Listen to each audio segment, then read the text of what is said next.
Okay, with that being said, we have to talk about what in the hell is going on with Conor McGregor and Dana White. The MMA sphere has been abuzz since Israel Adesanya's massive win at UFC 253, and it has been about Israel. It has. Some of it has. Him and John Jones, they have beef, and we'll talk about that. But really, the attention, per usual, has been on Conor McGregor, and not the way you want to see it if you're a Conor fan, in my opinion. So let's talk about this. So Conor posted a tweet, which I don't know if it's still up. I highly doubt he still has it. No, he still does. Wow. So Conor, this was last Friday, and we didn't get to it on the podcast, but last Friday, Conor McGregor tweets a DM from Dana White, kind of out of nowhere, talking about some business dealings that they had discussed privately through what looks like Instagram direct message. And basically what those messages said were that Conor was trying to get a fight going, trying to keep his season going. If you guys remember, 2020 was supposed to be the season of Conor McGregor. He was supposed to have 3 fights. He wanted 3 fights. He wanted to fight in the spring, in January, which he did. He wanted to fight once in the summer, and then he wanted the rematch with Khabib, right? That was the plan for him. Things didn't go that way. Obviously, COVID was a big part of that, but Conor was trying to line up fights. I wasn't really on board with one of them. He was trying to line up a fight with Diego Sanchez after the Michael Piera fight. Diego won that fight, but it wasn't in a spectacular fashion. He won that fight by disqualification, which, credit to Diego for doing that. But after that fight, and now watching Diego fight on last Saturday's 253 card, it's not someone that I would be very excited about Conor fighting. He didn't look in the best shape. Conor would destroy. I mean, Dana White even says in these DMs, he says that I would probably be banned by every commission if I tried to make that fight. It's just, you can't do that. You can't give a guy like Conor, who is a top 5 legitimate lightweight, possibly a top 10 welterweight, you can't give him Diego Sanchez at Diego's age and at this point in his career. Anyway, so they talk about that, and then this is where it kind of gets interesting. Conor talks to Dana about Justin Gaethje and the business dealings there. They were talking about logistics, May, July. Regardless, here's the thing. Conor is honest. You can say whatever you want about Conor McGregor. You can say he's, you don't like the way he talks. You don't like his antics. You don't like his personality. You don't like how he speaks to other people. Whatever it is, the guy is honest. If he says, I want to fight someone, in this case, Justin Gaethje or whoever, which it does say anyone, he's honest. He wants these fights. But at the same time, I don't know if I can be on Conor's side about releasing this. He released personal direct messages, business messages from Dana White. It's just something, it feels icky, when you read this, because there's a level of business that is meant to be private from the public. And I get Conor's reasons for doing it. He thinks that Dana has been telling people that Conor doesn't want to fight.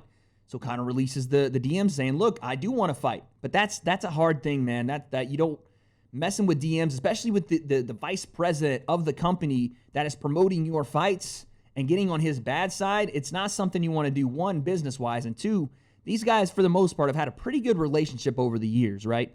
And we've seen this story before. We've been on this bus. We've rode this train before, and it never comes back to station. It crashes and burns. Tito Ortiz comes to mind. The Shamrocks come to mind. Think about this. When Conor McGregor gets on the bad side, and I don't mean gets on the bad side just by not taking whatever. When you post something like this and Dana White comes out and says it's the most low-down, dirty thing you could do, it's never ended well. Tito did not end well. The Shamrocks did not end well. Matter of fact, they didn't fight in the organization after that. So I don't know what to think about it, because Dana said he broke bro code or he broke man code and said it was one of the low-down, dirtiest things. Conor follows that up with saying, you broke the code when you said I didn't want to fight. And then Conor's talking about fighting Manny in Saudi Arabia, and then the Saudis get on the phone and are basically saying Conor is lying and we will sue you if you don't take down this I guess for false advertisement, this poster that Conor had put on Twitter, and Conor took it down. So I have no idea what is going on, and this is normal. This is par for the course for MMA. None of us have any idea what's going on until something is actually signed. And again, on the basis of that, we transition right into the next Conor story. A couple of days ago, he starts talking about Dustin Poirier again. Dustin reaches out to Conor with just like the Conor question mark kind of meme thing on Twitter, and Conor answers him and says, Dustin, let's have a charity event, you and I, an MMA spar, not sure how that would be, I don't know, an MMA spar, no promotion, no anything, and we'll give we'll put it on ourselves, and we'll give the earnings to charity. So Dustin seemed like he was on board, and he was like, yeah, we'll do it for the Good Fight Foundation, which is Dustin's nonprofit, his charity. And Conor, I'm assuming, has a ton of charities as well. So then Dana White comes back and offers both these guys a fight bout agreement and doubles down on the fact that he was excited for Conor to come back to the UFC because he wanted Conor to coach the Ultimate Fighter opposite of Khabib Nurmagomedov, and said Conor blew it with the whole leaking the DMs and stuff like that. I don't know how true that part of it is, but just imagine Conor McGregor and Khabib Nurmagomedov as Ultimate Fighter coaches on ESPN. Take everything that I own. You can have my phone. You can have my W.A.D.E concept sign. You can have it all because I will give you everything you want and more to make that fight happen and make that series happen. But Dana's playing hardball and he says Conor blew it. Okay, I've caught you up. Now, here's what I think. I think that Conor McGregor is trying to leverage Dana White, which is unusual for Conor, but I think this time he's upset. And like I said, you can say all you want about Conor, but he's honest. And if he says something to you, whether it's, I want to fight Manny Pacquiao, that's what he wants to do. And it seems like the UFC knows about this. It seems like they have been told by Conor or asked or some kind of, because Conor's manager is saying the same things. And Conor's manager doesn't say things just to say them. He speaks in business terms. He speaks in business dealings. Now, this fight is not going to happen. This Manny Conor fight. At least I don't think so. I don't have any reason for Conor to be able to get it sanctioned in Saudi. I don't think that's going to happen. What I think is Conor feels betrayed by Dana White for saying he doesn't want to fight. He wants to fight. We see this now over and over. We've seen this from DMs, everything. Conor wants to fight. Who he wants to fight isn't Dustin Poirier. I don't think Conor wants to fight Dustin Poirier in a sanctioned MMA bout. I think he wants Khabib or Justin or the winner of Khabib and Justin, which, either one. So they send out the bout agreements.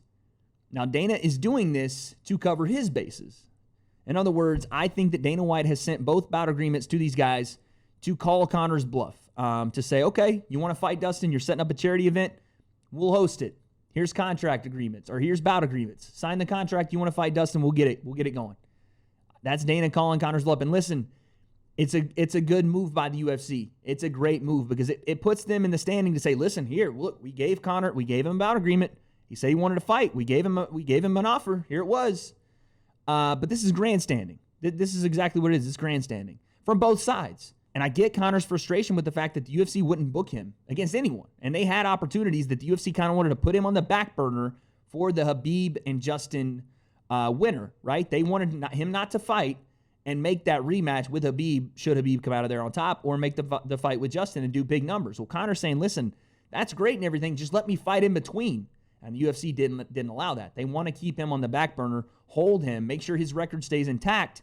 I don't know if that's necessarily the reason, but if Conor does lose to another 155-pounder, that stock goes down, right? Right now, Conor is still a draw, and he's the biggest draw in MMA. That's bar none. He is. I don't know, man. I don't know. It sucks because I really wish that Conor McGregor and Khabib were the Ultimate Fighter coaches on ESPN. I don't even know how close that was to being a reality or if Dana White was just blowing smoke up all our asses, but damn, that would have been great.